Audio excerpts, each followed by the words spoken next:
What is the process from workers' compensation to the interactive meeting or IP to industrial disability retirement? Are they connected? The answer is yes. When a safety member reaches what's called maximum medical improvement and they have permanent restrictions, they will then face what is called an interactive process meeting, where the employer will set up a meeting to determine whether or not they need accommodations based upon those work restrictions. Most safety agencies do not have permanent modified work. There's only a few within the state of California that have what is called a permanent modified program, or PMD. Most agencies do not have this. Based on those permanent work restrictions, that member would head to an interactive meeting to determine whether there's accommodation or not. If there is no accommodation, that is where the safety agency would be pushing for what's called an industrial disability retirement. And here's where the big caution is. If the member is still working usual and customary without restrictions, they do not want to have any restrictions by a physician in the workers' compensation case.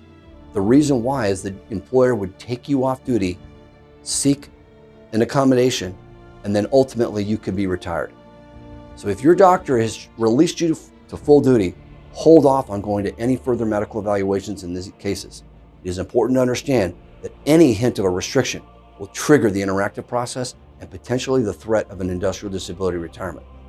However, if the member has specific permanent work restrictions, they've attended the interactive meeting, and they cannot do this job, then clearly the industrial disability retirement is headed their way.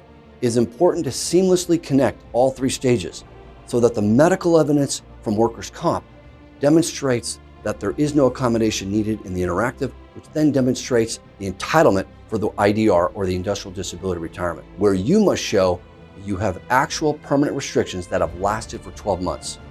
Once you show that evidence, then the city or the county would move for your industrial disability retirement application and approve it, and then you would head out.